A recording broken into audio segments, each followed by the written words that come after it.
dive into history for a deep slumber. But first things first, hit that like button and subscribe to the channel, because later you'll be sleeping like a baby. Close your eyes, the story begins. What if I told you that the entire history of great inventions is a grand myth? Edison, Tesla, Watt. We've been lauded as heroes who changed the world. But what if behind that beautiful legend lies a tale of fierce ego battles, clandestine deals, and stolen glory? Why do we hail Edison for the light bulb he didn't actually invent? Who were the true geniuses whose names were deliberately scrubbed from history? How did the legendary war of currents actually unfold? Believe us, it wasn't just a scientific discussion. It was a ruthless information war fought for colossal sums of money and control over the planet's entire future. Today, we're pulling back the curtain. We'll show you not the glossy picture from a textbook, but the real drama that underpinned humanity's greatest breakthroughs. A story brimming with intrigue, flashes of genius, and devastating defeats. A narrative kept hidden from you for far too long. Brace yourselves, because after this video, you'll never look at a simple light bulb or your phone the same way again. Make sure to watch until the very end. It will fundamentally alter your perception of progress.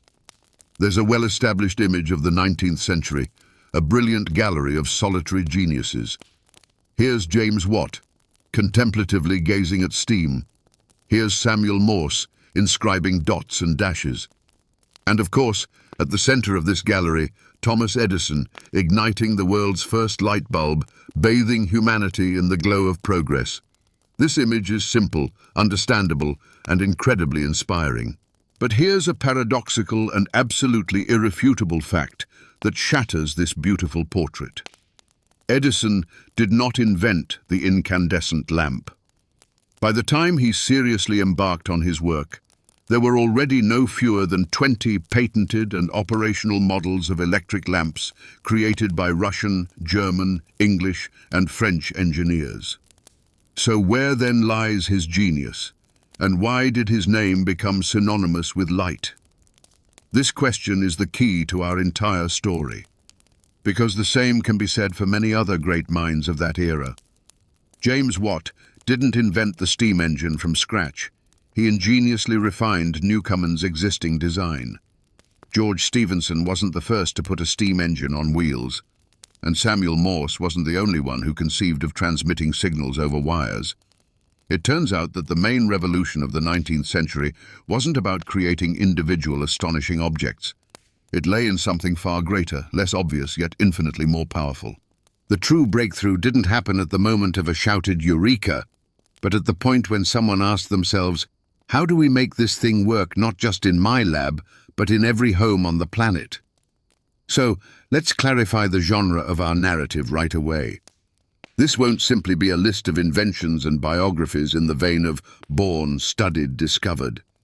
This will be an epic drama about the birth of a new world, an intellectual thriller about the clash of ideas, ambitions, and entire technological philosophies. We won't talk so much about what was invented, but rather how and why. One invention fundamentally changed civilization forever, while another, equally brilliant, was left to gather dust on the shelf of history. We will attempt to unearth the very logic of progress, its hidden mechanisms, and its merciless laws. And what strikes me most here isn't the technological leap itself, but the almost superhuman audacity of the vision behind it. The genius of these individuals wasn't in assembling yet another clever machine. Their genius lay in thinking not in terms of objects, but of systems, infrastructures, entire ecosystems. Edison grasped that no one needed a single, perfect light bulb. People needed a reliable and affordable lighting system, complete with power plants, wiring, switches, sockets, and meters for consumed energy. It was a transition from the artisan's mindset to that of a civilization's architect. This was an age of titans, and their battles matched their ambitions. The famed war of currents between Edison and Nikola Tesla wasn't merely a debate between two engineers about the merits of direct versus alternating current. It was a fundamental struggle over which path the entire energy landscape of the 20th century would take.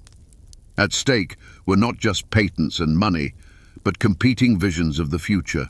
One proposed a decentralized and safe world, the other a world of global networks and unprecedented power. And this drama unfolded before an astonished public, complete with public electrocutions of animals using alternating current and dazzling light shows that captivated the imagination. That's why I invite you to become not just a spectator, but an active participant in our intellectual investigation. Together, we will endeavor to understand the unique operating system that was hardwired into the minds of the great thinkers of the 19th century. We'll explore why their ideas proved so explosive, so potent, that in a mere 100 years they transformed humanity more profoundly than in the preceding several millennia combined. This is a journey to the very roots of our modern world, to the precise point where it was first conceived and designed. Chapter 2. Immersion in the Era. A sensory reconstruction. To truly grasp the geniuses of the 19th century, we must, for a moment, forget our sterile digital world and immerse ourselves in their reality. And the first thing that would hit us, viscerally, is the smell. Not merely an unpleasant odor, but a thick, pervasive cocktail where acrid coal smoke, burning the lungs and staining collars grey, mingled with the pungent stench of horse manure, blanketing the cobblestone streets in a thick layer, and the inevitable metallic tang of superheated iron and machine oil wafting from every factory. The air was heavy and greasy. It hung thick with an invisible suspension of soot, the sweat of millions living in cramped quarters, and the chemical fumes of early industrial production. It was the smell of a world operating at its absolute limit, burning coal and human lives with equal efficiency. And then would come the sounds. This wasn't just urban noise, it was a deafening, ceaseless symphony of industry. Imagine the methodical, soul-crushing clangor of steam hammers, a racket that never ceased, day or night. The piercing shriek of steam whistles, tearing through the grey morning and signalling the end of an exhausting workday. These were the first mechanical clocks, dictating the rhythm of life to entire cities. The groan of ungreased wheels of thousands of carriages on cobblestones, the whinny of horses, and the sharp, clanking roar of an arriving train, an iron serpent that seemed the living embodiment of a new, relentless force.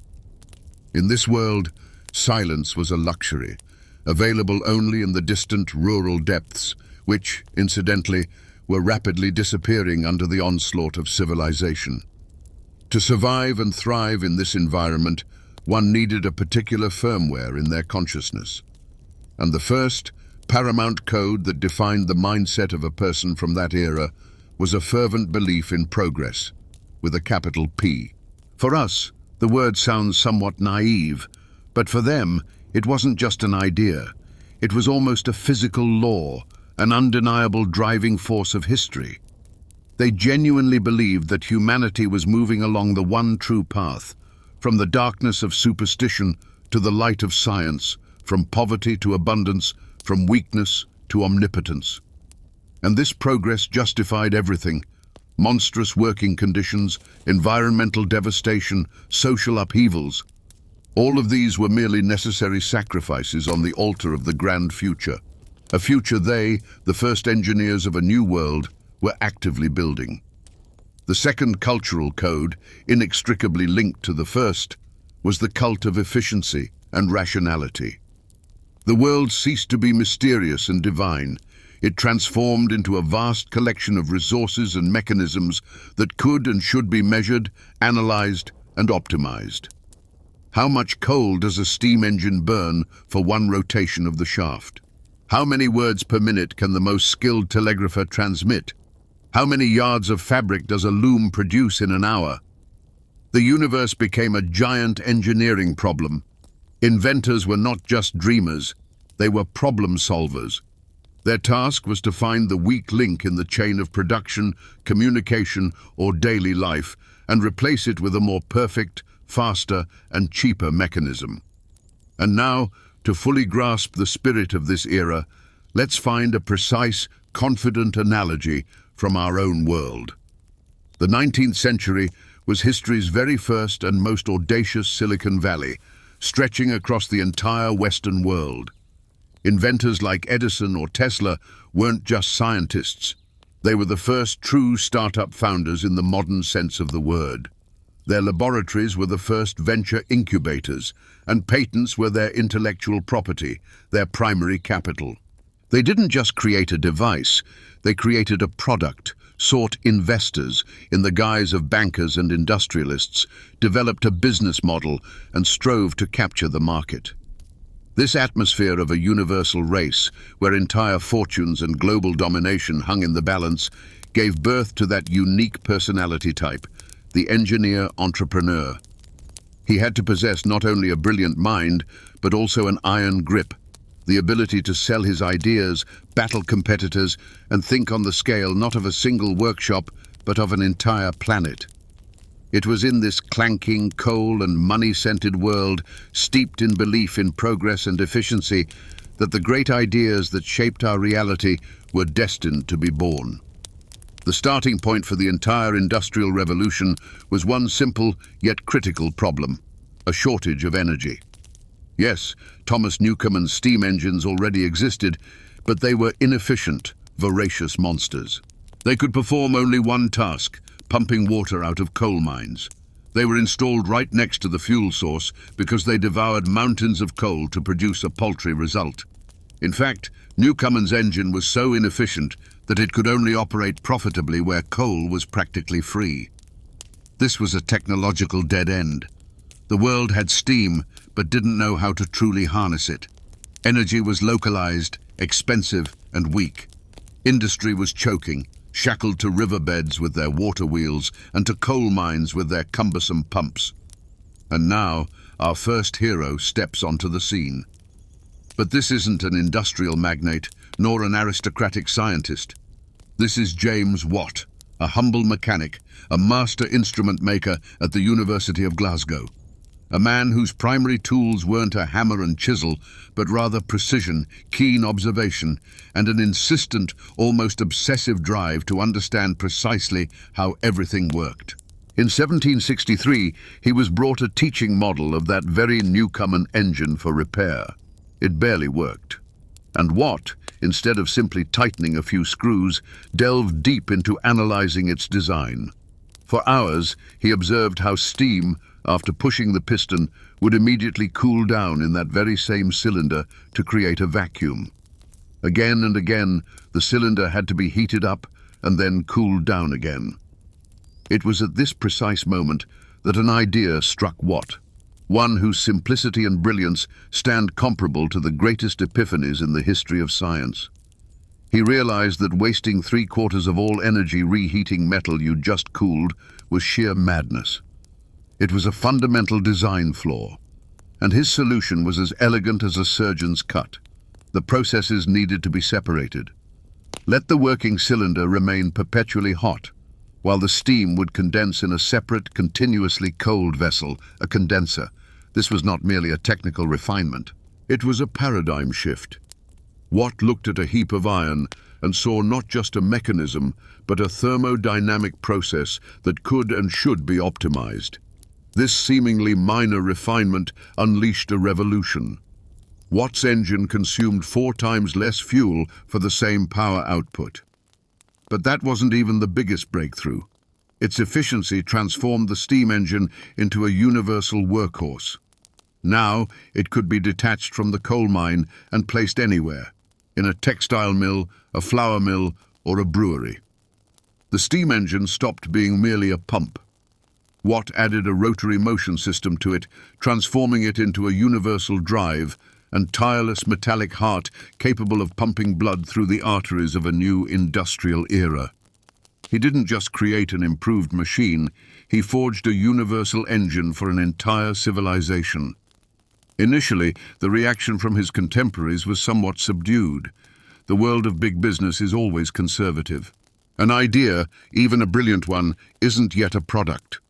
Watt needed a partner. Entrepreneur Matthew Boulton, a man with capital, connections, and keen business acumen. Their alliance became a blueprint for the symbiosis of genius and capital, a model that would later become the classic template for all technological startups. Boulton immediately grasped that they weren't just selling machines, they were selling efficiency. Their commercial proposition was audaciously bold and utterly brilliant. They offered mine owners free installation of the new machine. Instead of payment, they requested only 1/3 of the coal savings over the subsequent 25 years. This was an irrefutable argument. Manufacturers, who had previously burned through fortunes, lined up. This wasn't a wow effect from the sight of a wondrous machine, but a cold, calculating delight inspired by the numbers in ledgers. And that's when the effect truly became akin to a bomb exploding. Factories that previously huddled by rivers could now be built in city centres close to markets and labour. The unstoppable growth of industrial centres, Manchester, Liverpool, Glasgow, began. Smoke from the chimneys of Watt and Boulton's machines became a visible sign of a new era. No one in the world yet fully grasped the scale of what was unfolding, but everyone sensed it. The old agrarian world was crumbling, and from its wreckage, something new, powerful, and utterly relentless was being born. Watt didn't just give humanity a toy, he gave it a lever with which it began to overturn the planet. So, the steam engine became the heart of industry. But how exactly did this heart function? To understand this, we need to look under the hood of Watt and Boulton's machine and dissect its mechanics. Let's imagine the steam engine not as a complex apparatus, but as a living, breathing organism of metal. This organism's lungs are the boiler. Its stomach is the firebox, greedily devouring coal. And the central metaphor, the key to understanding the entire process, is its circulatory system, through which not blood but steam flows, acting as an energy carrier. And it was Watt who achieved a brilliant breakthrough in designing this circulatory system. Let's dismantle the process under the hood, not as a dull lecture, but with the thrill of an engineer who sees beauty in the harmonious operation of mechanisms. Step 1. The birth of power. Coal burns in the firebox, heating the water in the boiler to a boil. Water transforms into steam, which, under immense pressure, like a coiled spring, bursts forth. This steam is our workhorse, concentrated energy poised to do work. Through the steam pipe, it rushes into the main chamber, the working cylinder. This is where it all begins. Step 2. The thrust. Steam, bursting into the cylinder, presses against the piston and powerfully pushes it forward. This is the power stroke, the moment when thermal energy transforms into mechanical motion. And this is precisely where the main flaw of Newcomen's engine lay. For the piston to return, cold water had to be injected into the hot cylinder. The steam would condense, pressure would drop, and external atmospheric pressure would return the piston to its original position. This entire procedure wasted precious heat and time. Now, Watt's ingenious solution. Step 3. The magic of the separate condenser. Instead of cooling the entire cylinder, Watt opened a valve leading to a separate, perpetually cold vessel, the condenser. Steam, obeying the laws of physics, instantly rushed from the hot area to the cold one. There, it came into contact with cold walls, or injected water, and instantly turned back into water, creating a vacuum in the condenser. This vacuum, like an invisible pump, sucked the remaining steam out of the working cylinder and helped the piston return to its starting position. The cylinder, meanwhile, remained superheated, ready to receive a fresh charge of steam. No heat loss, no waiting. Efficiency soared to the heavens. Step 4. Double action. But Watt didn't stop there. He pondered, why should the piston work in only one direction? He designed what became known as the double-acting piston. Now, steam was alternately fed to one side of the piston, pushing it forward, then to the other, pushing it back. The power stroke happened in both directions. This not only doubled the power, but also made the piston's movement far smoother and more consistent. The machine stopped jerking. Its motion became rhythmic and predictable. Step 5. From linear to rotational motion. Pushing the piston back and forth was certainly useful, but factories needed to rotate machine shafts. And here, Watt employed an ingenious system known as the sun and planet gear. The piston, connected via a connecting rod, wasn't linked directly to the shaft, but through a system of gears. This allowed the piston's reciprocating motion to be converted into the continuous rotation of a flywheel, a heavy wheel which, once spun up, smoothed out all jerks and ensured an absolutely even and stable power delivery. Now, any machinery could be connected to the engine via belt drives. Step 6. Self-regulation. And finally, the icing on the cake of Watt's engineering genius, the centrifugal governor. This device resembled two metallic weights rotating on an axle. When the machine began to operate too quickly, the weights, under the influence of centrifugal force, spread outward, and through a system of levers, partially closed a damper, reducing the steam supply. If the machine slowed down, the weights dropped, the damper opened, and more steam was admitted. The machine itself maintained a set speed. This was the prototype of modern automation, cybernetics in metal, appearing 100 years before the word cybernetics even existed. And now, bringing all this together, we see not merely a pile of iron, but a perfectly tuned, self-regulating organism. The boiler breathes fire, steam flows through its vein-like steam pipes, the piston pulsates in the cylinder heart, and the governor acts like a nervous system, maintaining perfect balance. This was the mechanics of the miracle.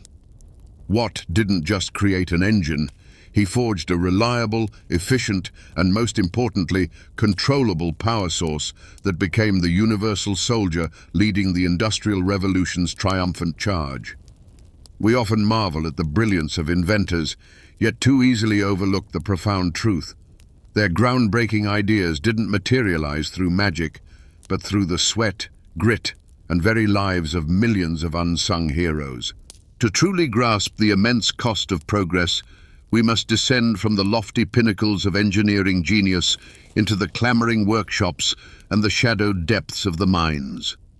Consider this palpable fact, which speaks volumes more than reams of statistics ever could. An ordinary textile worker in Manchester, during a single 14-hour workday, constantly moving amongst the thundering looms to tie broken threads, would walk a staggering distance of up to 30 kilometers. This isn't hyperbole. These are meticulously documented figures. 30 kilometers traversed in a stifling, cotton dust-choked environment beneath a deafening din, all for a mere handful of paltry shillings. This was more than just labor. It was a grueling daily marathon for survival where the finish line wasn't glory, but simply the stark chance to feed one's family for just one more day. Yet, monumental achievements aren't solely forged by the brute force of the masses. They also rely on the extraordinary talents of often overlooked heroes, without whom the genius of the primary innovator would have remained utterly barren. James Watt's concept of the separate condenser was undeniably brilliant, but it slammed headfirst into a seemingly insurmountable problem for its era: how to fabricate components with the requisite precision. The primary sticking point was the working cylinder itself. It demanded perfect cylindricality, with an absolutely minimal gap between it and the piston.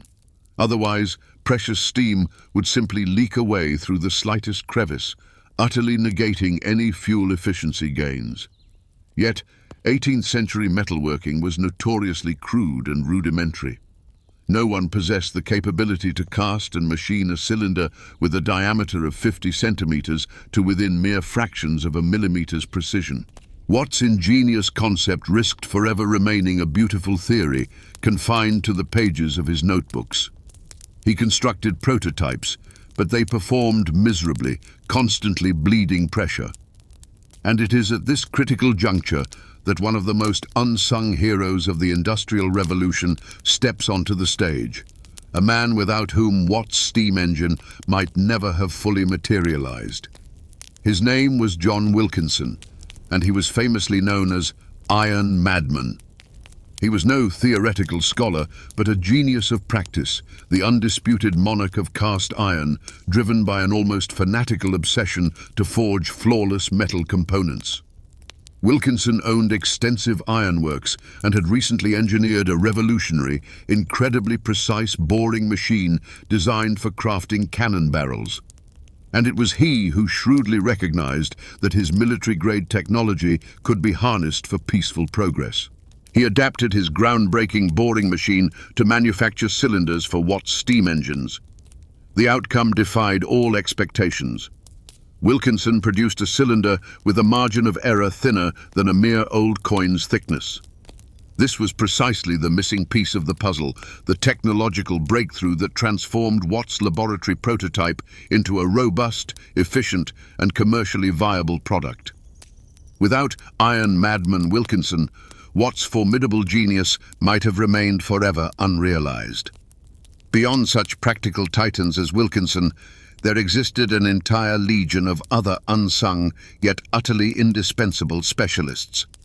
These were the so-called fitters, highly skilled master mechanics and troubleshooters who journeyed across the entire nation, assembling, installing, and servicing steam engines on site. They constituted a nomadic tribe of engineers, truly the special forces of the Industrial Revolution. They possessed no blueprints or standardized instructions as we know them today. Their knowledge was intuitive, honed by hands-on experience, meticulously passed down from master to apprentice. It was precisely these individuals who, with their innate intuition, their skilled hands, and their trusty toolkits, compelled temperamental piles of iron to perform flawlessly, transforming theoretical power into the tangible, humming productivity of factories across the land. And now, let us plumb the very depths of this industrial pyramid to uncover a startling and shocking detail of daily life. The engine of progress wasn't powered solely by steam and coal, but also by child labor. In textile mills, there existed a unique, lethally dangerous position, that of the scavenger. This job was performed by the smallest children, sometimes as young as 5 or 6 years old, because only they could crawl beneath the continuously operating spinning machines. Their task was to, on the fly, while the machinery never paused for a second, collect cotton scraps from the floor. The slightest misstep, a moment of hesitation, or an unwary movement, and the child would be dragged into the moving parts of the machinery, maimed or killed instantly. This was no exception. It was the norm, a brutal yet economically justified part of the production process.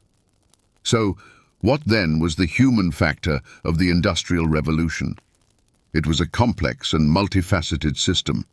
At its apex stood the solitary visionary genius like Watt. Just beneath him, the enterprising organizer like Bolton and the practical genius like Wilkinson. Further down, an army of nameless skilled mechanics who were the very hands of this revolution. And at the very base, millions of laborers, including women and children, whose lives, health, and sometimes very blood were the fuel that burned in the insatiable furnace of progress, illuminating the path to a new industrial future. The system forged by Watt, Bolton, and Wilkinson appeared utterly perfect. It was an impeccably tuned engine where every cog of progress seamlessly turned the next. More efficient steam engines demanded more coal, which in turn fueled the mining industry. Abundant, inexpensive coal allowed for the construction of even more machines, which were then put to work in textile mills, churning out vast quantities of cheap fabric. This inexpensive fabric captured global markets, generating untold profits that were poured back into building even more advanced machinery. It was a perfect, self-perpetuating cycle of growth. It appeared nothing could halt this triumphant march of progress. Yet, the architects of this grand system overlooked one crucial, non-mechanical element: humanity itself. And it was this oversight that triggered a catastrophic breakdown, one that nearly toppled the entire edifice of the Industrial Revolution. The perfect storm wasn't born of technical failures or resource shortages. It erupted from the workshops and mills, from the very hearts of the people whose lives this progress so mercilessly shattered. For centuries, the backbone of textile production had been skilled artisans, the weavers, knitters, and spinners. These were respected individuals, the nascent middle class of their era, whose intricate skills passed down through generations. They operated independently from their own homes, setting their own pace and quality standards. Then, in a mere 10 to 20 years, their entire world was obliterated. The new mechanical looms, easily installed in factories and overseen even by a child, rendered their once invaluable unique skills utterly worthless. And that's when history recorded the rise of the Luddite Rebellion. This was no spontaneous uprising of a hungry mob. Instead, it was an organized, furious, and desperate guerrilla war waged against the machines themselves. Under the cloak of night, bands of dispossessed artisans, armed with heavy sledgehammers, stormed factories and with cold, methodical fury systematically obliterated what they saw as their enemy, the machines. They operated under a veil of secrecy, swearing fierce oaths of loyalty and obeying the directives of a mythical leader they dubbed General Ludd or King Ludd. This was not mindless destruction. It was an act of searing retribution. Every blow of the hammer against the cast-iron frame was a defiant strike against the very system that had stolen their livelihoods, their dignity, and their future. And here, we encounter a breathtaking paradox, the very dialectic of strength and weakness. The very efficiency that powered the factory system became its most glaring Achilles' heel. Was the factory system's strength in its machines? Excellent. Then it was precisely those machines that needed dismantling to inflict maximum damage. Was its power derived from the centralization of production in factories? Perfect. No longer did they need to hunt down thousands of scattered artisans. Now, the enemy was concentrated in one single location, presenting a perfectly vulnerable target. The very logic of industrialization, gathering machines and workers under one roof, had inadvertently created the perfect conditions for sabotage.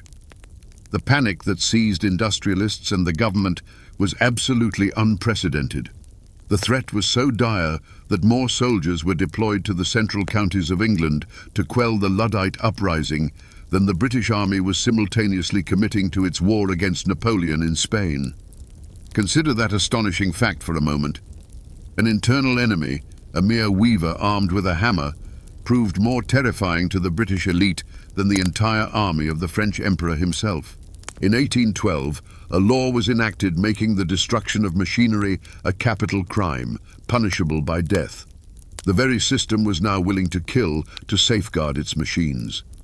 But to dismiss the Luddites as mere savages, irrationally afraid of all that was novel, would be a profound misreading of history. Their struggle ran far deeper. They weren't railing against technology itself, but against its dehumanizing application.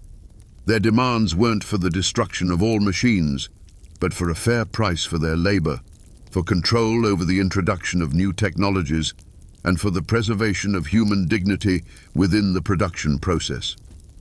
This was the first large-scale protest in history against a model of capitalism where profit was prioritized over people, and efficiency trumped humanity. The rebellion was brutally suppressed. Dozens of Luddites were executed, hundreds more were sent into exile. The hammers fell silent, and the march of the machines resumed with renewed vigor. The system had won. But this victory left a deep, unhealed scar on the body of society, raising a question that hung heavy in the air, like smoke over a burned-down factory. If progress demanded such sacrifices, and its fruits benefited only a select few, was this progress not merely a new, more insidious form of slavery? It's commonly believed that the Industrial Revolution was an inevitable consequence of a series of brilliant inventions. The steam engine, the spinning jenny, the Bessemer converter. It seems as if technology itself, like some mystical force, propelled humanity into the future. But this is merely one version of events, the simplest and most convenient. On this point, historians engage in fervent debate, and at least one alternative theory warrants the closest scrutiny. It posits that the primary engine of the revolution wasn't technology, but capital. According to this perspective, inventions were not the cause, but the consequence. By the mid-18th century, England had amassed colossal wealth from colonial trade, the transatlantic slave trade, and, no less significantly, from an agricultural revolution that rendered farming incredibly profitable. A new class of individuals emerged, possessing surplus funds they were desperately seeking to invest. It was precisely this unencumbered capital, eager for application, that became the fertile ground in which costly technological projects could take root and flourish. Constructing a factory, acquiring steam engines, hiring hundreds of workers, all demanded immense initial investments, a scale of capital simply unavailable in any other nation at the time. Another complementary theory points to England's unique social and legal structure. The so-called enclosures, through which communal lands transitioned into private ownership, drove millions of peasants off their land, creating a vast army of cheap, mobile labor, willing to work in factories for virtually any wage. Add to this a stable political system that vigorously protected private property, and a robust patent system that transformed inventiveness into a lucrative business. Technologies simply found themselves in the right place at the right time. Steam did not beget capitalism. Rather, capitalism discovered its ideal fuel in steam. Now, let's turn our attention to the sheer scale of the economy, not in dry figures, but in tangible comparisons. The pioneers of industry, individuals like Richard Arkwright, who began as a barber, or Matthew Boulton, Watt's partner, managed within a single generation to amass fortunes comparable to the treasury of an entire German duchy, or the annual income of the wealthiest aristocratic families whose riches had accumulated over centuries. This new industrial elite emerged almost from nothing, and by virtue of its financial might, directly challenged the old landed aristocracy. This was not mere enrichment. It was a tectonic shift in the very structure of power and society. By the 1830s, cotton fabric exports alone accounted for nearly half of Great Britain's total exports. The revenues generated by this torrent of inexpensive textiles, which flooded markets from Europe to India, were comparable to the income the entire British Empire gleaned from its most prized colony, India itself. In essence, a few industrial counties in the heart of England were generating more wealth than entire continents. This immense wealth could finance wars, build the world's most formidable navy, lay railways across the planet, and dictate terms to anyone. This was more than mere business. It was a full-scale economic war where the weapons were machines and the ammunition was bales of cloth. And in this new reality, even the most mundane actions took on a hidden, symbolic weight. When a newly enriched factory owner, his hands still smelling of coal and iron, purchased an ancient aristocratic estate, it was far more than a simple act of vanity. It was a political manifesto. He wasn't just buying a house, he was buying history, status, and legitimacy. It was a symbolic conquest of the old world's territory. Through this gesture, he was, in effect, telling the old elite, "Your power, built on bloodlines and land, is fading into the past. My era, the era of coal, steam, and the money I earned with my intellect and my drive, is now dawning." Thus, the construction of a factory amidst a pastoral rural landscape wasn't simply a matter of industrial placement. It was an invasion, an act of symbolic conquest. Each smoking spire of a factory chimney was a flag planted on the old world's terrain. And the purchase of an aristocratic castle was not merely a real estate transaction, but the capture of an enemy citadel, the ultimate trophy in the war between the old feudal order and the new industrial capitalism. And now, having journeyed through the roaring workshops, peered into the fiery furnaces of steam engines, heard the desperate crack of smashing looms, and inhaled the scent of coal smoke. All the disparate pieces of this grand mosaic are beginning to fall into place. We began with a paradox. Why do we consider the greatest inventors of an era to be individuals who were often not the original authors of the ideas themselves? We saw how Watt refined Newcomen's engine and how Edison created not just a light bulb, but an entire lighting system. We came to understand that genius lay not in the solitary spark of insight, but in something far more encompassing.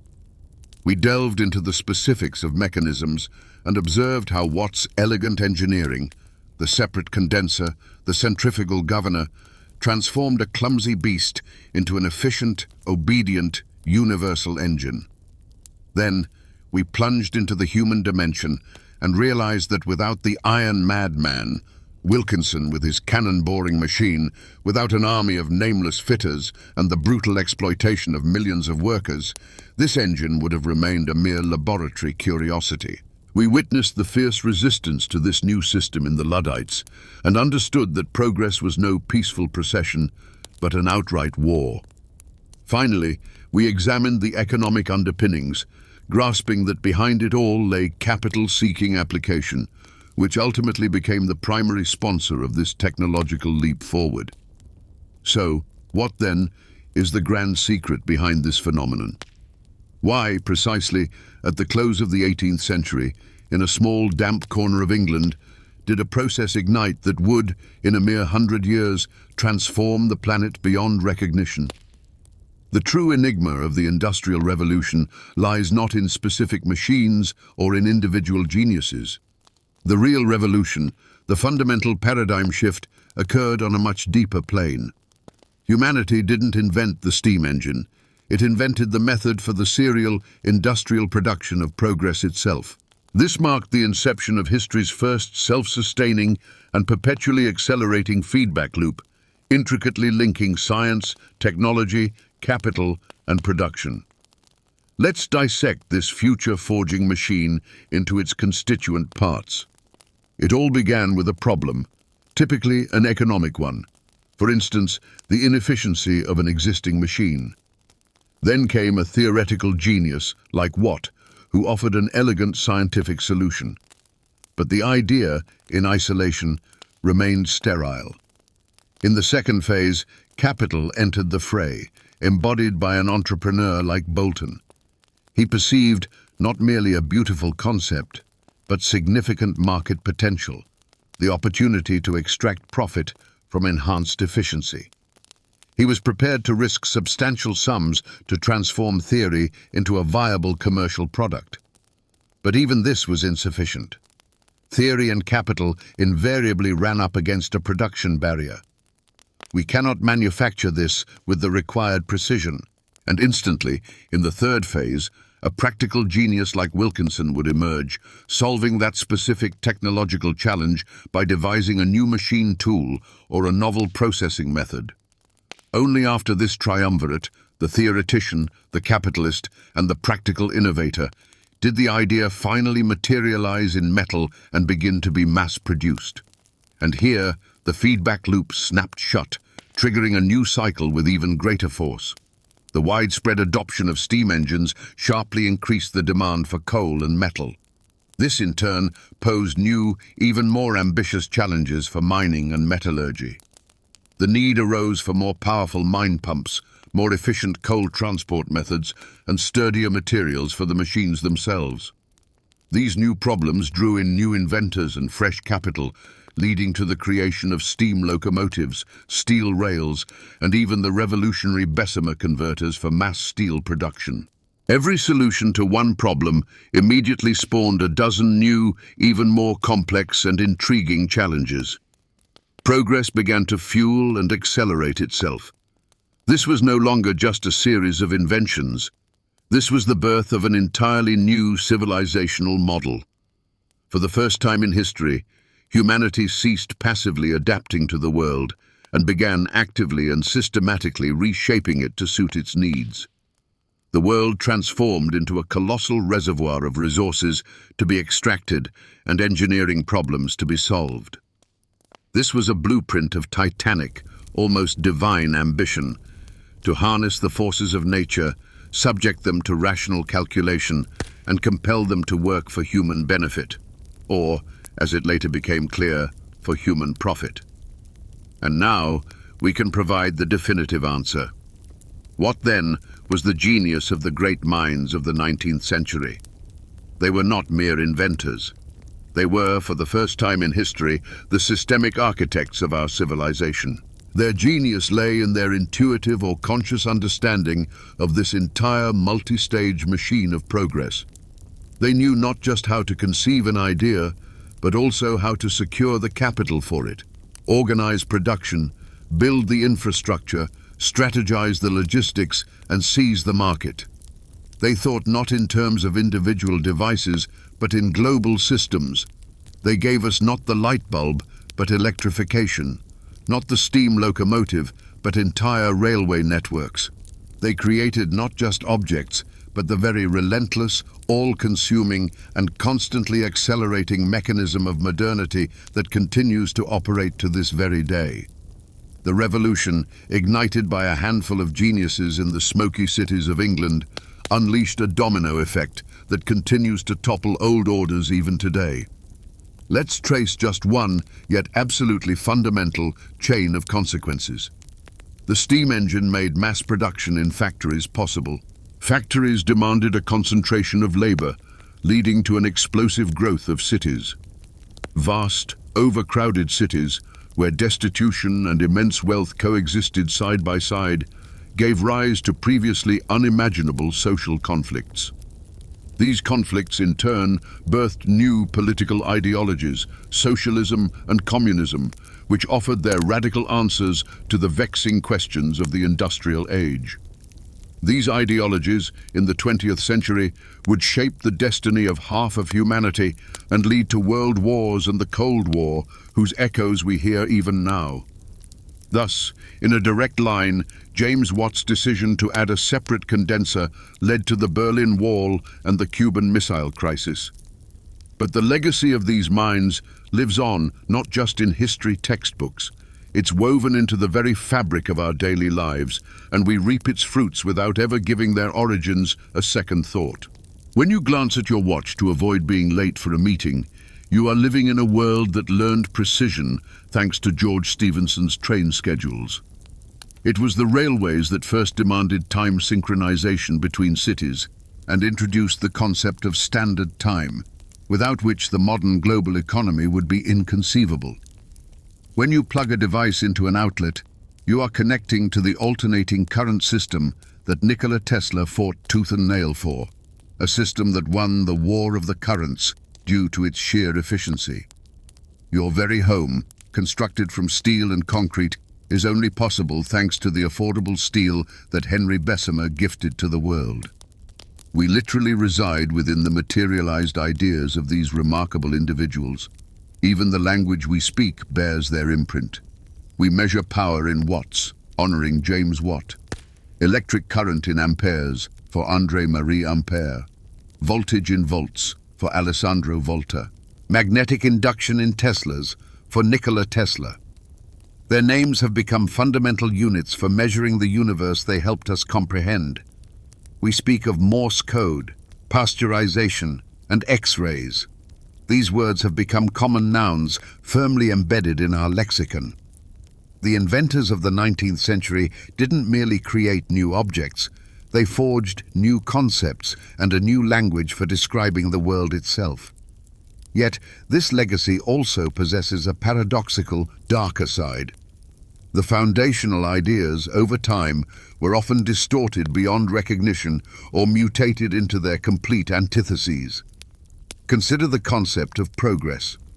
For the pioneers of industry, it was a bright, optimistic ideal, a belief that science and technology would liberate humanity from hunger, disease, and arduous labor. They genuinely believed they were constructing a paradise on Earth. But in the 20th century, this very technological progress spawned the most terrifying instruments of destruction in history: machine guns, tanks, chemical weapons, and ultimately, the atomic bomb. Machines created to serve humanity, transformed into machines for its mass extermination. The faith in endless progress devolved into the nightmare of world wars. Or take the idea of production rationalization, first laid out by Watt and Arkwright.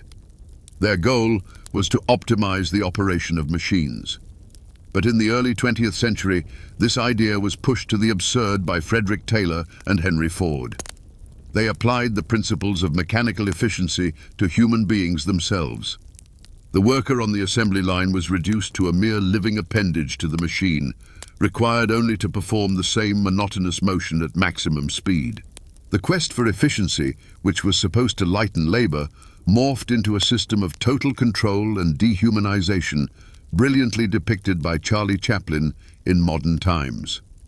Thus, the legacy of the great minds of the 19th century is profoundly dualistic. On one hand, they granted us incredible power, comfort, and a lifespan our ancestors could only dream of. On the other, they unleashed forces we still haven't fully learned to control. They gave us not only remedies for diseases but also weapons of mass destruction, not only abundance but also ecological crises, not only connectivity but also total surveillance. They opened Pandora's box, and we continue to live among the wonders and monsters that escaped, striving to separate one from the other. What, it seems, could we, the people of the 21st century, possibly have in common with the inhabitants of the smoky, clattering cities of the Victorian era? We live in a world of wireless communication, artificial intelligence, and genetic engineering.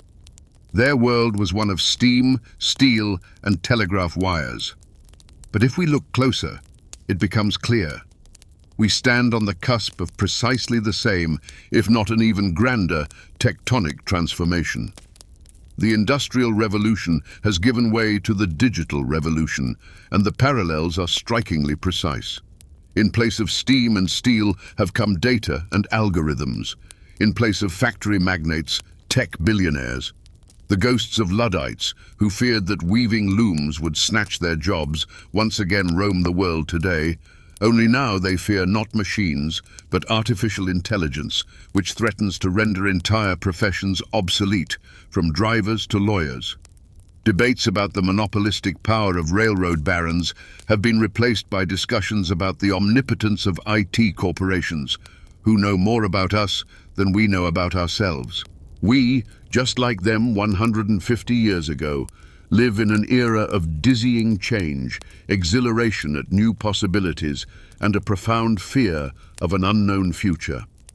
This is precisely why the history of the 19th century is not merely a collection of entertaining facts about the past. It is a mirror in which we can see the reflection of our own problems and perhaps avoid the most terrible mistakes. And if we try to distill the main, most important, and utterly non-trivial lesson we can glean from the experience of our predecessors, it would sound like this. The greatest danger lies not in the technology itself, but in the catastrophic disconnect between the speed of technological innovation and the pace of our ethical, social, and legal adaptation. Technology always hurtles forward like a runaway locomotive. Public consciousness, laws, and moral norms trail behind like a lagging supply train. In the 19th century, this led to monstrous consequences. Laws against child labor, environmental regulations, labor unions, and social welfare systems, all of these emerged only decades later, when the problem had already reached a critical point, claiming millions of lives and shattering millions of destinies. Society reacted to the fire when the house had already burned to ashes. The lesson for us is that we can no longer afford the luxury of reacting post factum. Today's technologies possess such potential, both creative and destructive, that the cost of error could be too high. We cannot wait for artificial intelligence to create systemic unemployment or become an instrument of total control before we begin to consider what to do about it. We are obligated to have this discussion now. We must build ethical frameworks, legal norms, and social safeguards parallel to the development of the technologies themselves, not after. And in this lies the main preliminary conclusion of our journey. The great minds of the 19th century were geniuses at answering the question, how? How to make steam work more efficiently, how to transmit a voice over a distance, how to turn motion into light. But they almost never asked, why, or at what cost? They gave us unprecedented power. Our task in the 21st century is to acquire wisdom commensurate with that power, to learn not just to create, but to foresee, not just to invent, but to bear responsibility. This is the ultimate challenge that history throws at our generation. We are accustomed to viewing the history of the Industrial Revolution through the lens of the victors, the engineers, the industrialists, the politicians. In this version of history, those who resisted, the Luddites with their hammers, the artisans stubbornly clinging to their traditional tools, appear as reactionaries, unenlightened savages who, out of fear, tried to halt the inexorable march of progress. But this is a caricature designed for self-congratulation. Let's make a concerted intellectual effort and for a moment see events through their eyes. And we will find that they were not defending backwardness. They were defending their world, a complex, self-sufficient, and in its own way, harmonious civilization with its own logic, its own values, and its own truth. What was the world of the artisan before the factory? It was a world built on three fundamental pillars: craftsmanship, autonomy, and community. Craftsmanship meant years of apprenticeship, a profound, almost intimate knowledge of their material, be it wood, wool, or metal. It was the pride in a unique, high-quality object, infused with a part of their very soul. Autonomy meant that the artisan was the master of their own time. They worked in their home at their own pace. Their labor was not separate from their life. And finally, community. These were the guilds, trade associations, and neighborhood connections that created a dense social fabric, a system of mutual aid and support. Their world valued quality over quantity, mastery over speed, and the human being over the machine. Now, imagine how the heroes of the new age, the factory owners and engineers, appeared in the eyes of these people. They were individuals who seemed alien, incomprehensible, and even immoral. They possessed no craft in the traditional sense. They could not, with their own hands, fashion a chair or weave a bolt of fabric. Their sole perceived talent seemed to be the ability to organize machines and count money. Their obsession with efficiency, their reverence for clocks and timetables, their willingness to sacrifice quality for the sake of cheapness, all of it appeared as some strange and dangerous form of madness. They were the priests of a new, soulless god named Profit, and to this god they were ready to sacrifice everything: beauty, craftsmanship, human dignity. The cultural shock experienced by the artisan upon first entering a factory was akin to what a medieval monk might have felt if suddenly dropped onto the floor of Wall Street. To him, the factory was an anti-world, a nightmarish inversion of the workshop, a relentless, ear-splitting din instead of the steady, measured tap of a craftsman's tools. Grimy, stagnant air instead of the clean scent of fresh wood shavings. And then there was the work itself, the most profound change of all. It no longer demanded mastery. It required only the monotonous repetition of a single, simple movement, hour after hour, day after day. This was not merely hard labor. It was a humiliation, reducing a human being, a repository of unique knowledge, to the level of an appendage to a machine, a living cog in a soulless mechanism. And this is where the true tragedy of their predictability unfolds. Why did this world, with its inherent strength, traditions, and internal logic, fall so swiftly? Precisely because its very strengths became its greatest weaknesses when confronted with an entirely new paradigm of thought. The artisans thought in terms of fair competition within the established rules. They could grasp the concept of someone inventing a slightly more advanced tool and would endeavor to master it. But they could not conceive of a system designed not to compete with them, but to utterly obliterate them, to devalue the very notion of craftsmanship. Their reaction was entirely logical, yet trapped within an already obsolete paradigm. They petitioned the government, appealing for justice.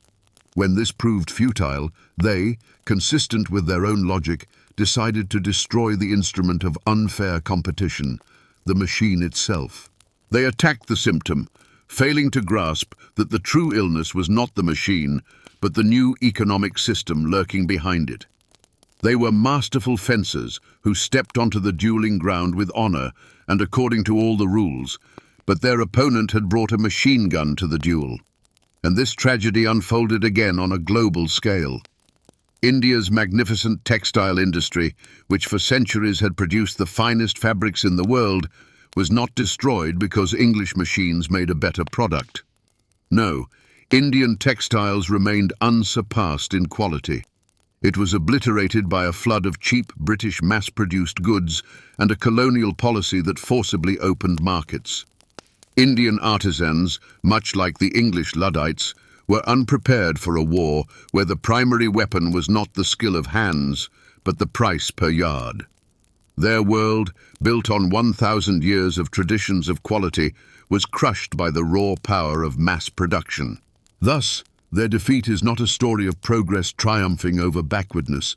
It is a tragic tale of how one civilization, complex and refined, was consumed by another, more aggressive, simpler, and utterly ruthless. Behind the dazzling brilliance of groundbreaking discoveries, a dense, impenetrable shadow almost always lurks. And the story of the 19th century is not only a chronicle of triumph, but also one of monstrous moral compromises, shattered lives, and profound personal tragedies. Nowhere was this more vividly demonstrated than in the famous War of the Currents, a merciless battle between Thomas Edison and Nikola Tesla. This was no fair scientific debate. It was a vicious smear campaign, and Edison, protecting his direct current empire, stooped to every conceivable tactic. He resorted to blatant black PR, orchestrating an entire campaign to discredit alternating current. The culmination of this campaign involved the public and cruel electrocution of animals, dogs, cats, horses, and even Topsy, a circus elephant, using alternating current to dramatically demonstrate its deadly danger. This was far more than an ugly deed. It represented a fundamental moral compromise, a fatal decision made by a man the entire world regarded as a beacon of progress and humanism. The great inventor, who had gifted the world light, leveraged his name and authority to frighten the public and disseminate outright falsehoods, all to preserve his monopoly. He, a genius of practicality, perfectly understood that the future belonged to the more efficient alternating current. But to acknowledge this would have meant devaluing all his prior investments, his power plants, his patents, his entire colossal empire built upon direct current. And so, he made his choice. He chose profit over truth. This episode reveals the profound psychological drama within Edison himself. We see how the burdens of fame, wealth, and responsibility began to reshape his character. The early Edison of Menlo Park was a tireless enthusiast, consumed by curiosity, ready to work around the clock to unravel yet another enigma. But the later Edison, the head of the Edison General Electric Corporation, was a different man altogether. He was a hard-nosed, authoritarian businessman who litigated against rivals over every patent and jealously guarded his status as America's premier inventor. He transformed from a wizard into a dictator, and his famous laboratory, once a factory of inventions, became a legal department focused on intellectual property defense. The solitude at the pinnacle was absolute. Edison himself had forged the myth of being a lone genius capable of solving any problem, and he became a prisoner of this very myth. He could not afford to be wrong. He could not permit anyone else to be right. The pressure was immense. This constant tension and fear of losing his supremacy transformed him from a flexible innovator into a dogmatist, one who was more willing to destroy a competitor's idea than acknowledge its superiority. His mind, once open to novelty, slammed shut the moment his reputation and his fortune were on the line. And the most striking casualty offered upon the altar of this success and ego was, of course, Nikola Tesla. Their story is the quintessential tragedy of two colliding forms of genius. When the young, brilliant, and eccentric Serbian engineer first arrived at Edison's laboratory, Edison immediately recognized his talent.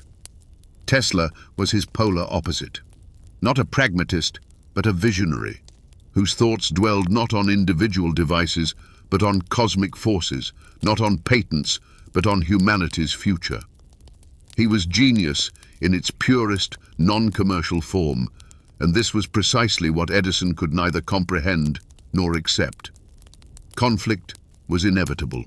According to a famous anecdote, Edison promised Tesla $50,000, an immense sum for the era, if he could drastically improve Edison's inefficient direct current generators. Tesla enthusiastically set to work, and within a few months presented a brilliant solution. When he came to claim his promised reward, Edison laughed in his face and declared that Tesla clearly didn't understand American humor. For Edison, it was merely a jest, a way to motivate. For Tesla, it was a profound betrayal and a deeply stinging insult. He resigned immediately. This rupture was more than just a dispute over money. It was a symbolic act revealing the true cost of Edison's ambitions. To remain on his throne, he was prepared not only to deceive the public, but also to humiliate, exploit, and discard the geniuses who entered his orbit. He rid himself of the one person who could have been his equal partner, precisely because he could not bear the thought that anyone might be smarter or more prescient than him. In the end, Edison built his empire and entered history as a symbol of the American dream. But the price of this triumph was his own shadow, a shadow in which the figure of the betrayed genius and the horrifying images of animals killed in defense of his commercial interests remained forever etched. When the new industrial civilization clashed with the old agrarian world, it was no peaceful merger. It was a head-on collision, a brutal and inevitable conflict that unfolded across every level of existence. In architecture, it was the confrontation between the organic lines of a village home or the graceful elegance of a church spire and the brutal utilitarian box of a brick factory. Its smoking chimney was not merely an engineering structure, but a new, profane spire, boldly challenging the heavens and centuries-old traditions. In language, it was a war between the artisan's lexicon, rich with words like craftsmanship, soul, and inspiration, and the industrialist's new, dry vocabulary, comprised of terms such as productivity, man-hour, depreciation, and profit. The old world thought in terms of quality, the new in quantity. But the most profound clash occurred at the level of worldview. The old world lived by the rhythm of the sun and seasons, its ultimate authorities being God and tradition. The new world began to live by the relentless ticking rhythm of the factory whistle, and its new deities became the clock and the ledger. This was not a synthesis, it was a conquest. The factory did not merely rise alongside the village. It devoured it, dictating a new daily routine, reshaping social connections, and even subjugating church services, which now had to conform to work shifts. However, from this harsh conflict, as always happens in history, the most astonishing and curious cultural hybrids began to emerge. One such hybrid was a new social type, the labor aristocrat. These were not downtrodden, unskilled proletarians. They were elite mechanics, steam engine fitters, self-taught engineers who possessed sacred knowledge. They understood how the new machines worked. By origin, they were workers, but their income, and more importantly their status, were immeasurably higher. They served as a bridge between two worlds. They worked with their hands, but thought like engineers, respected by both laborers and owners. This was a new, unprecedented caste, born at the intersection of intellect and physical labor. Another striking hybrid was architecture itself. Newly rich industrialists, the nouveau riches, scorned by the old aristocracy, desperately craved legitimacy. And they found an ingenious solution. They began to construct their factories, these temples of the New World, in the style of Gothic cathedrals and medieval castles. Factory buildings were adorned with pointed windows and crenellated walls, while clock towers masqueraded as bell towers. This was a surreal and profoundly symbolic act. The most modern and rational buildings in the world were dressed in the romantic garb of the very feudal past they were so ferociously destroying. It was an architectural hybrid, born of an inferiority complex and a yearning to bestow a noble facade upon raw power. And how did the daily life of the common person, uprooted from the village and cast into this melting pot, change? First and foremost, the very perception of time shifted. The natural, fluid, cyclical rhythm of life was replaced by the abstract, linear, and relentless time of the machine. For the first time in human history, life was sharply divided into two segments: working time, which belonged to the owner, and personal time, which was brief and served only for recuperation. Old habits died hard. People stopped baking their own bread, brewing their own beer, and sewing their own clothes. They became consumers, purchasing cheap, standardized, and often low-quality goods from shops. The old village world, with its communal festivals, songs, and slow pace of life, was shattered. But upon its ruins, a new urban culture was born. Its heart was not the church, but the pub, a place where one could seek solace from grueling labor, exchange news, and feel the fragile support of a fellow unfortunate. Here, new songs emerged, not about ploughing and harvest, but about machines, mines, and injustice. Here, a new language formed, a rough, sharp, urban slang. Modern mass culture, with all its pros and cons, was born not in theatres and salons, but in these smoke-filled, noisy taverns, brimming with despair and hope. This was the great and brutal melting pot, in which entire peoples and traditions were reforged, creating that strange, contradictory, and energy-infused hybrid we today call modern society. The Industrial Revolution didn't just give birth to new machines, it also ushered in a new battlefield: public opinion. With rising literacy and the advent of cheap, mass-produced newspapers, the battle for minds became as crucial as the fight for patents. An inventor could no longer be a mere genius tinkering in his workshop.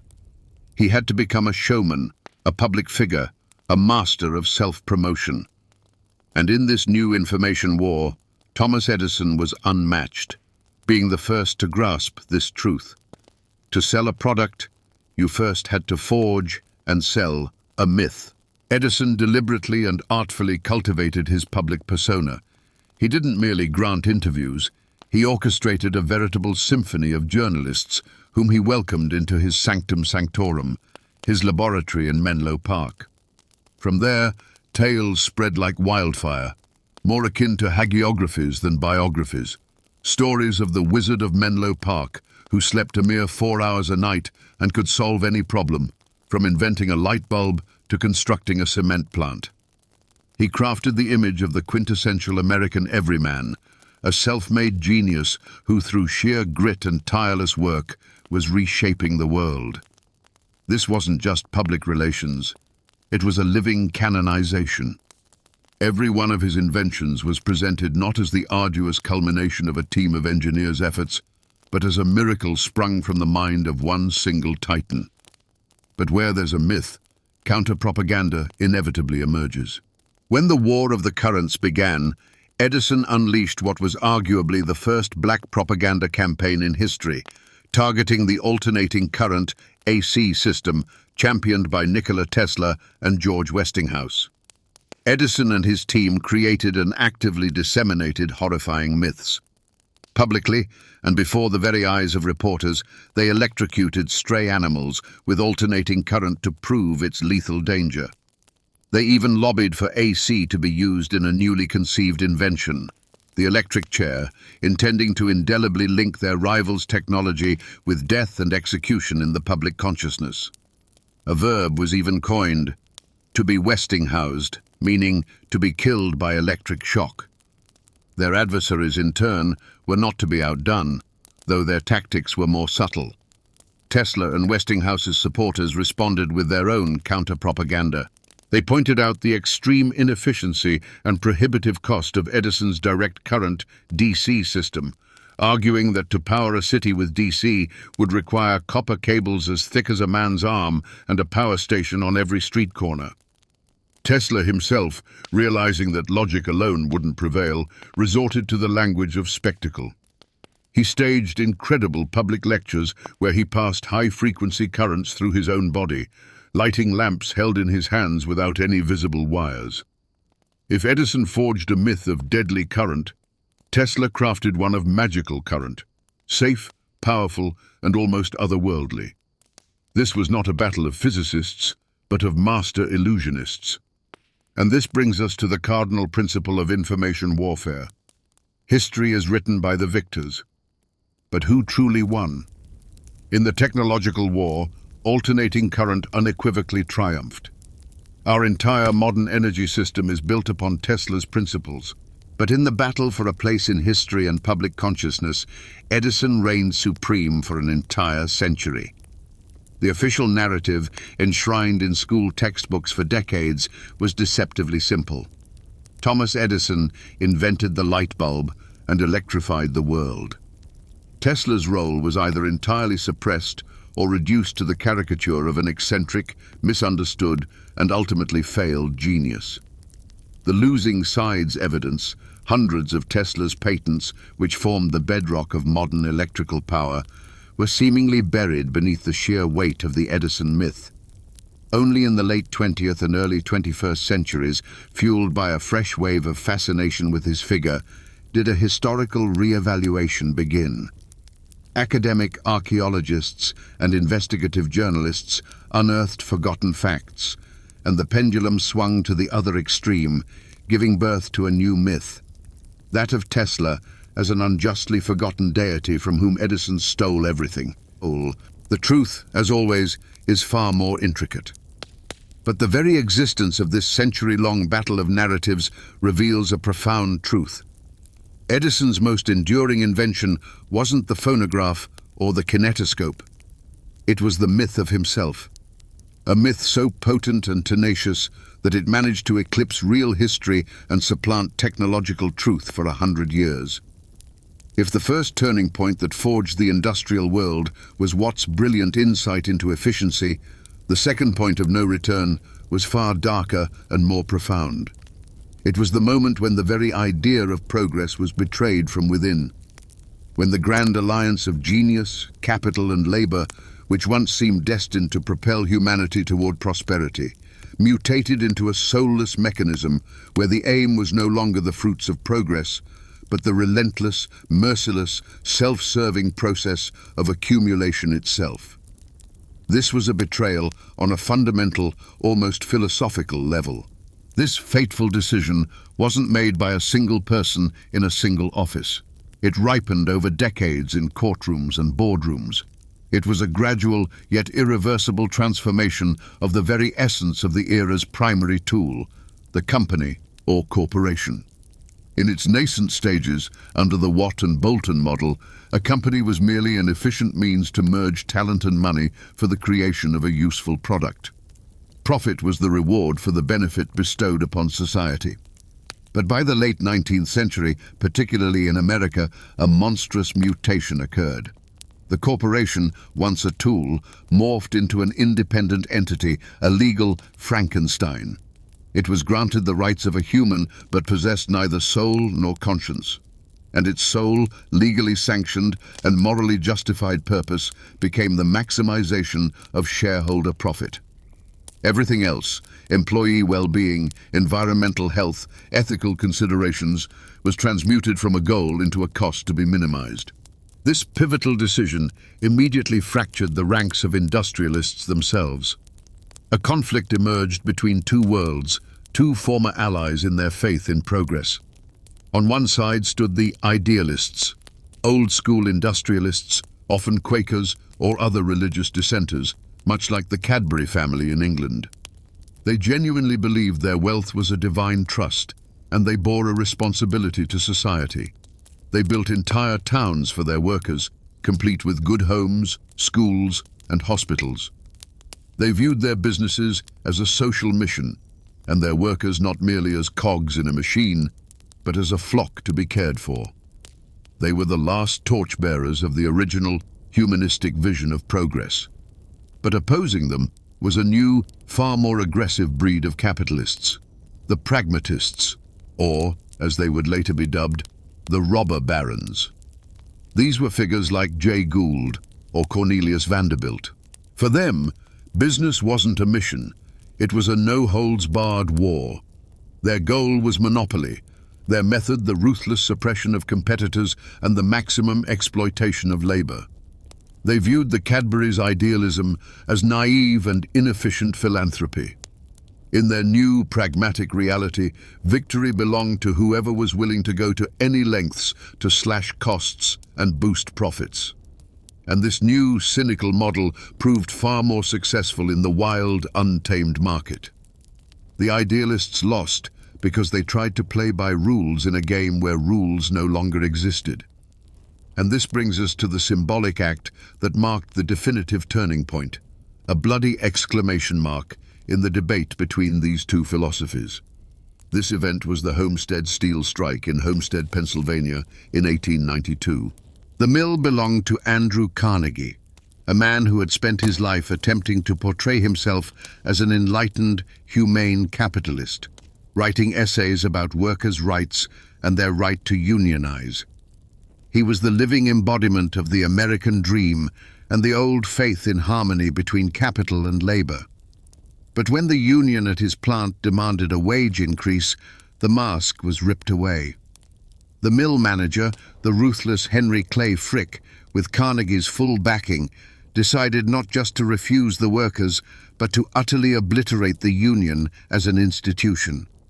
And to achieve this, he hired a private army, 300 heavily armed mercenaries from the Pinkerton Detective Agency. Under the cover of night, they attempted to disembark from barges to seize the plant. But the workers were waiting. A genuine battle erupted, involving rifles and even a homemade cannon. Dozens of people were killed and wounded on both sides. This was no longer just a strike. It was a civil war in miniature, and its outcome was predetermined. The state government deployed troops, not to separate the sides, but to protect Carnegie's property and crush the workers' resistance. The union was destroyed, its leaders arrested, and strikebreakers were hired in their place. Capital's victory was complete and absolute. The defeat at Homestead became something far greater than merely suppressing another labor uprising. It was a symbolic act, a public execution of the very idea of social partnership. It was the moment when the system, created to serve humanity, openly declared humanity its enemy if it impeded the primary goal, profit. Carnegie, the philosopher-capitalist, betrayed everything he had written about. And that gunshot on the Monongahela River became the funeral salute to the initial bright dream of the Industrial Revolution. The path to soulless corporate machinery was now wide open. The society that emerged from the fire and smoke of the Industrial Revolution was akin to a battlefield after a titanic struggle. The old world lay in ruins, and in its place arose a completely new social structure, brutal, polarized, and starkly defined. The victors in this war were not the aristocrats of blood, but a new aristocracy of capital, the robber barons, kings of steel, oil, and railroads. Their power lay not in ancient titles and land grants, but in stocks, bonds, and control over corporate boards. This new elite was more dynamic, more ruthless, and in essence, far more potent than the old. They could buy politicians, own newspapers, and maintain private armies. The old landed aristocracy faced a stark choice: either intermarry with the new masters of the universe, offering their daughters to the sons of industrialists, or quietly fade away, transforming into picturesque but utterly helpless historical relics. The losers were immeasurably more numerous. They comprised a vast, almost faceless multitude of people torn from their familiar world and thrown into the maw of the new economy. First to fall were skilled artisans, whose unique craftsmanship was rendered valueless by machines. They were followed by millions of small farmers, unable to compete with large agricultural operations and ruined by bank loans. All of them streamed into the cities, swelling the ranks of a new social class that Karl Marx famously named the proletariat. These were individuals stripped of everything save their own hands, which they were compelled to sell for meager wages. Society fractured into two poles. At the pinnacle, a razor-thin stratum of the ultra-rich. At the base, a boundless ocean of wage laborers, utterly dependent on the whims of their employers. Upon the bones of the old world, a new global economy was built, operating with unprecedented intensity. The colossal resources extracted from the Earth's depths and human labor didn't simply stagnate in coffers. They were immediately reinvested, cranking the flywheel of progress and accumulation with even greater ferocity. Where did they go? To the construction of transcontinental railroads that, like steel tentacles, enmeshed entire continents, opening access to new resources and markets. To the creation of colossal trusts and monopolies that swallowed whole industries, from raw material extraction to the distribution of finished products. Capital, overflowing national borders, surged overseas, funding colonial ventures and transforming economic might into direct imperial dominion. This was an economy that didn't just alter the geography of power, it fundamentally reshaped it. Centers of influence migrated from ancient aristocratic capitals to bustling new financial and industrial hubs, London, New York, Chicago, and the Ruhr Valley. The world's destiny was no longer forged in royal palaces, but in the smoky trading floors of stock exchanges and the hushed, wood-paneled offices of banks. Global trade routes, once conduits for silk and spices for centuries, morphed into massive industrial pipelines, siphoning raw materials, cotton, rubber, tin, from colonies into manufacturing powerhouses and spewing back an overwhelming torrent of cheap factory goods that systematically dismantled the last vestiges of local production worldwide. For the first time in history, the planet coalesced into a single, albeit profoundly hierarchical, economic organism. What, then, was the psychology of those who survived this cataclysm? For the overwhelming majority, it was a collective trauma, a profound sense of disorientation, a severance from their roots. Individuals, torn from their small, comprehensible and tightly knit communities, found themselves cast into the anonymous, often hostile throngs of a sprawling metropolis. They lost control over their own lives. Their time, their bodies, their very labor were no longer their own. They belonged to the machine and its master. This profound loss of control and meaning birthed a new condition, one that sociologists would later term anomie, a gnawing sense of alienation, powerlessness, and existential void. This psychological vacuum would, with chilling readiness, be filled by the most radical ideologies of the 20th century, promising to restore humanity's lost dignity and sense of belonging. The psychology of the victors was no less complex. It was a volatile cocktail of euphoria born from near-divine power, primal fear of rivals, and a desperate need for self-justification. They genuinely saw themselves as a new breed of supermen, the very embodiment of social Darwinism, having triumphed in a brutal struggle by virtue of their strength and intellect. To rationalize their colossal wealth amidst widespread destitution, they crafted a new civic religion, the gospel of wealth. Its essence was deceptively simple. God bestowed wealth upon the most deserving, entrusting them to steward it wisely for the betterment of all humanity. This ideology allowed them to be ruthless predators in business and munificent philanthropists in public life, endowing libraries and universities while simultaneously refusing to raise their workers' wages. Thus, from the ashes of old beliefs, a new creed emerged, the conviction that wealth signified virtue and poverty, sin. And this belief cemented the new social hierarchy into place, presenting it not as a glaring injustice, but as a natural, almost divine order of things. Beyond the clatter of steam hammers, the gleam of capital, and the smoke pouring from factory chimneys, lay more than just a crude lust for profit. Guiding all this chaos was a potent, cold, and seductively logical philosophical idea. This idea was utilitarianism. Its central doctrine, the greatest happiness for the greatest number, was music to the ears of an era weary of outdated religious dogmas and entrenched aristocratic privileges. Utilitarianism proposed replacing nebulous notions of divine right and inherited honor with something clear, quantifiable, and seemingly unimpeachably fair: calculation. From then on, every action, every law, every invention was judged by a singular criterion. Did it increase the sum total of happiness in the world? This straightforward formula became the universal moral justification for the entire Industrial Revolution. The intellectual engine, the high priest of this new secular religion, was the English philosopher Jeremy Bentham. He was not merely a theoretician, but a true architect of a new world, obsessed with transforming morality, law, and governance into an exact science.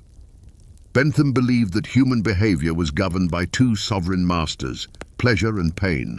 Therefore, he reasoned, one could devise a hedonistic calculus, a system allowing for the mathematically precise calculation of which action would yield the maximum pleasure and minimum suffering. In his world, there was no room for a mysterious soul or inherent rights. There was only a utility calculator. And if building a factory brought colossal benefits, pleasure, to the nation in the form of cheap goods and economic growth, then the suffering of several thousand workers or the ruin of artisans were merely unfortunate yet acceptable costs in the grand equation of happiness. The most unsettling and yet most perfect symbol of this philosophy was Bentham's brainchild, the panopticon. Initially, it was conceived as the design for an ideal prison, a circular building with cells arranged along the perimeter and a central watchtower for an observer. Through ingenious lighting, prisoners never knew if they were being watched at any given moment, thus compelling them to behave as if under constant surveillance. But Bentham envisioned the panopticon as far more than just a prison. It was a blueprint for the ideal society. A factory, a school, a hospital, a city, all were to be organized on this principle of total visibility, control, and self-discipline for maximum efficiency.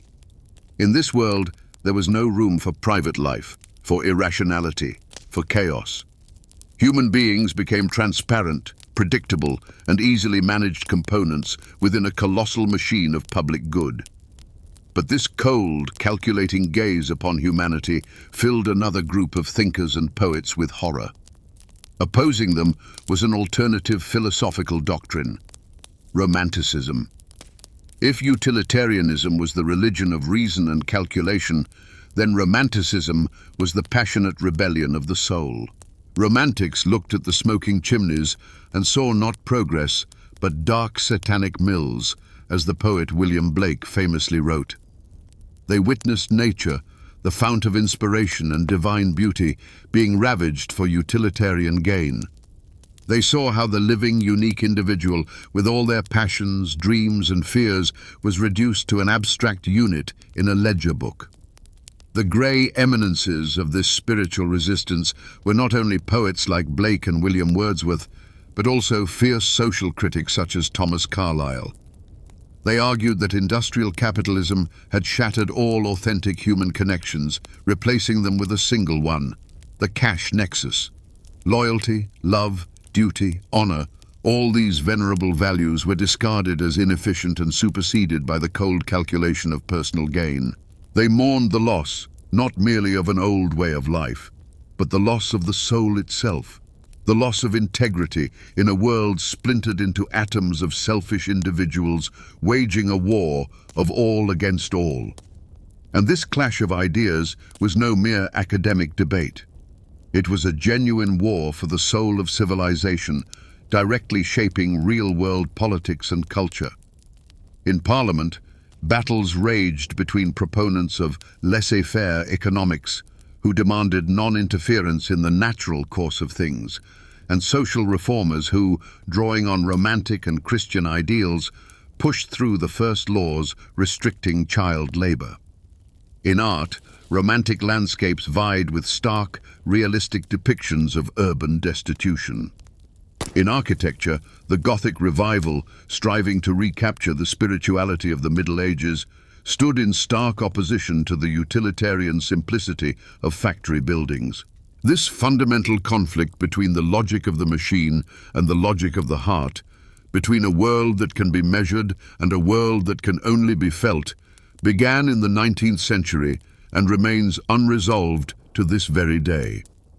The system, it seemed, had reached its zenith. Railways crisscrossed continents, factory smoke blanketed the skies above cities of millions, and the flow of goods and capital reached unprecedented power. The grand engine of industrial capitalism ran at full throttle, and its creators, the robber barons, felt like masters of the universe. But it was precisely at this moment of triumph, when the system appeared eternal and unshakable, that it began to devour itself. There was no external enemy to strike it down. Its demise was programmed into its very own code, in its fundamental principles of infinite growth and ruthless competition. The engine, revved to dangerously high revolutions, spiraled out of control and began to tear itself apart. Following the first generation of industrialists, visionaries and engineers like Watt and Stephenson, came their heirs. But these were heirs of a different stripe. They inherited not the spirit of creation, but merely the instruments of power and a ravenous hunger for dominance. And with the ferocity of predators, they descended upon their great inheritance, tearing the very idea of progress to shreds, each interpreting it to their own advantage.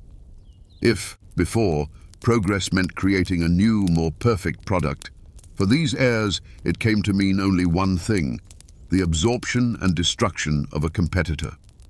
The idea of free competition, that sacred grail of early capitalism, transmuted into its repulsive opposite, a war of total annihilation, with the sole aim of establishing absolute monopoly. This was a war waged not on battlefields, but in the halls of stock exchanges and courtrooms. Its weapons were not cannons, but predatory pricing, hostile takeovers and cartel agreements. The market became an arena for gladiatorial contests where colossal trusts, like tyrannosaurs, devoured smaller, weaker players. John Rockefeller's Standard Oil Company didn't merely compete with other oil producers. It systematically annihilated them. It slashed prices to ruinous levels to bankrupt competitors, then bought them out for pennies on the dollar. It colluded with railroads for secret, murderous freight rates that applied to everyone but themselves. It established total control over the entire supply chain, from the oil well to the gas pump. This wasn't economics. This was the mafia elevated to the status of national industrial policy. But even in this kingdom of cynicism and monopolies, last bastions of resistance, final shards of the old world, endured. These were the independent inventors, the small family firms, the engineers who still believed in the original idea. They were the last torchbearers of that true doctrine, that victory should be won not by the size of one's purse, but by the quality of the product, not by backroom deals, but by brilliant engineering ingenuity. They continued to create, invent, and improve, naively believing that the best product would always find its buyer. They were the last knights in a world where codes of honor had long been forgotten. Their demise was not heroic, but mundane, and therefore all the more tragic. They were not gunned down on barricades. They were methodically and cold-bloodedly strangled in the quiet of executive offices. Imagine a small company that invented a new, more efficient type of engine. Instead of competing fairly, a giant trust would simply buy a controlling stake in its shares on the stock exchange, fire the founder, and shelve their brilliant invention because implementing it would be too expensive and would disrupt the stability of their monopolistic power. Or the trust would launch a price war, selling its own products at a loss until the small company went bankrupt, unable to endure the war of attrition. The system, born of innovation, began systematically killing innovation. The symbol of the end of this heroic era was not the death of any single individual, but the story of thousands of nameless inventors and small industrialists who were wiped off the face of the earth by the new corporate giants. The great solitary genius, the Wizard of Menlo Park, like a mythological figure, gave way to the anonymous R&D department of a vast corporation, where hundreds of engineers toiled not on breakthroughs, but on incremental improvements to existing products. Risk, daring, flights of fancy, all were replaced by predictability, stability, and quarterly reports. And so, the first industrial revolution died. Not from the blow of an external enemy, not from a proletarian uprising, but from natural entropy. Its very internal logic led it to self-negation. Free competition begat monopoly. And monopoly, to survive, had to destroy free competition and the spirit of invention that had given birth to it. The vibrant, bustling, chaotic world of independent creators transformed into a quiet, ordered, and utterly lifeless graveyard, over which only a few gigantic headstones bearing the names of omnipotent trusts stood tall. The grand system devoured its own children and choked on its own omnipotence. After a grand system began to devour itself, and the heroic age of solitary geniuses gave way to the faceless empire of corporations, the legacy of the 19th century wasn't so much forgotten as it was warped beyond recognition. The 20th century dawned, an era of assembly lines, world wars, and colossal state-sponsored projects. In this new world, the figure of the independent, risk-taking inventor-entrepreneur seemed archaic, almost laughable. Edison, Tesla, Watt. They were transformed into bronze statues, into dusty portraits from school textbooks. Their tumultuous, chaotic history, rife with personal dramas and morally ambiguous compromises, was sanitized and diluted into a bland fable of progress. What was truly forgotten was the very spirit of that age. The 20th century became the age of collectivism. Great breakthroughs were no longer made in garages and basement labs, but in colossal state or corporately funded research centers like Bell Labs or Los Alamos National Laboratory. The anonymous scientist in a lab coat, a mere cog in a vast research machine, completely supplanted the image of the charismatic and eccentric lone genius. Progress ceased to be spontaneous and unpredictable. It became planned, managed, bureaucratic. And in this new, ordered world, it seemed there was simply no room left for figures on the scale of Tesla or Edison. Their legacy wasn't forgotten. It was buried under the immense weight of organized science and corporate management. Then, just when it seemed the age of titans had vanished forever, something incredible happened. In the late 1970s, in a humble garage in the Californian town of Los Altos, two young rebels, Steve Jobs and Steve Wozniak, performed an act of necromancy. They resurrected the spirit of the 19th century. They took a complex technology, the computer, previously accessible only to corporations and the military, and set themselves an audacious, almost insane goal, to put it into the hands of every individual. Their garage became the new Menlo Park. Their first computer, the Apple I, cobbled together from scratch, became the new incandescent light bulb. This was more than just a technological innovation. It was the second birth of the grand myth of the solitary inventor, one who could challenge giants and change the world.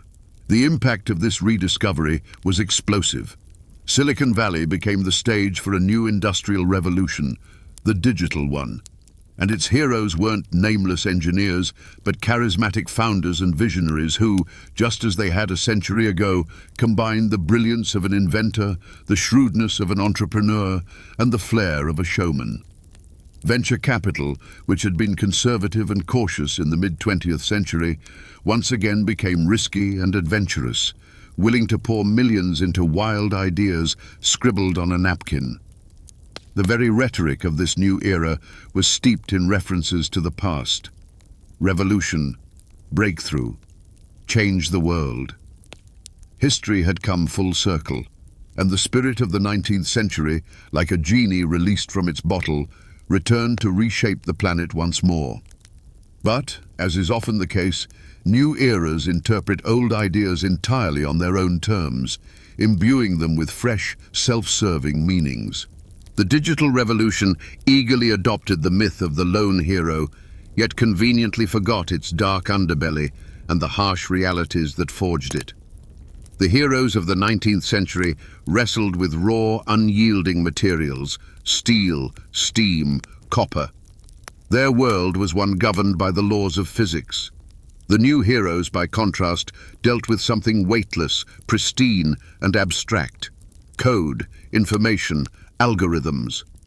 This allowed for the creation of a new, sanitized, almost sterile version of the myth. It had no room for coal dust, child labor, shattered lives, or environmental catastrophes. The term disruption became a fashionable buzzword, but it signified the dismantling of old business models, not the upheaval of real human lives and communities. This flawed reading birthed a dangerous illusion. From the 19th century, we appropriated its boundless ambition, its unwavering faith in technology, and its cult of genius. But we conveniently omitted its tragic experiences, its profound lesson about the immense social responsibility that rests upon those who change the world. We learned to marvel at the successes of the robber barons, but forgot how to see the steep price of such success. The new era cherry-picked from the past only what served its interests, crafting a beautiful, inspiring, yet dangerously one-sided myth that serves as a convenient justification for a fresh wave of global transformations, the repercussions of which we are only now beginning to grasp. And so, having traversed this colossal journey from the first clunky steam pump to the elegant smartphone interface, we find ourselves back at the starting line. As the circle closes, we are surprised to discover that the very problems that first emerged in the 19th century once again confront us head-on, merely cloaked in a new digital guise. The problem of inequality. Today, the chasm between the ultra-rich technological elite and the rest of humanity has reached proportions comparable to the era of the robber barons. The problem of monopolies. A handful of colossal tech platforms today wield power over information and markets that John D. Rockefeller could scarcely have imagined. The problem of devaluing human labor. Artificial intelligence threatens to displace not only blue-collar workers, but also white-collar professionals, calling into question the very value of human skills in the economy. We once again find ourselves in a world where a select few dictate how billions will live. And here, the central, irresolvable paradox of our entire history is laid bare. The Industrial Revolution was conceived as a momentous project of emancipation. Its ideologues sincerely believed that machines would free humanity from arduous physical labor, from the dominion of nature, from poverty, and from ignorance. Technology was intended to be an instrument of emancipation. Yet, at every turn of this grand liberation, the system invariably generated new, even more insidious forms of dependence and control. The steam engine, while freeing individuals from manual labor, chained them to the assembly line. Electricity, which brought light and power, paved the way for totally controlled systems. The computer, promising informational freedom, became a tool for global surveillance. Thus, it seems that the relentless pursuit of absolute order and efficiency inevitably gives rise to the most subtle and pervasive chaos of unfreedom.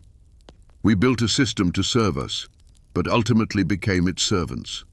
We crafted machines to work for us, yet found ourselves toiling to their rhythm. We dreamed of a world where technology would grant us more leisure, but instead inherited one where we are connected 24 hours a day, 7 days a week, adrift in a constant stream of notifications, perpetually on the clock. Every attempt to break free from one cage only led us to construct a new one for ourselves, larger, more comfortable, and therefore even more imperceptible. This spiral of dependency, where each new technological solution spawns fresh, even more intricate problems, appears boundless. We learned to split the atom to unlock inexhaustible energy and unleash the spectre of nuclear annihilation. We forged a global network for unfettered communication and were handed echo chambers, fake news, and societal polarization. We are now crafting artificial intelligence to tackle the most complex challenges and tremble at the thought of the moment it spirals beyond our control. Each step forward on the path of progress seems only to raise the stakes in this grandiose game. As we survey this entire 200-year saga, from the smoky chimneys of Manchester to the shimmering data centers of Silicon Valley, a pivotal, most disquieting, and perhaps unanswerable question arises. Is history a spiral where we are doomed to repeat the same mistakes on new technological planes? Or do we, after all, have a chance, by drawing upon the wisdom of the past, to break free from this endless cycle and finally learn to master the very forces we ourselves have unleashed?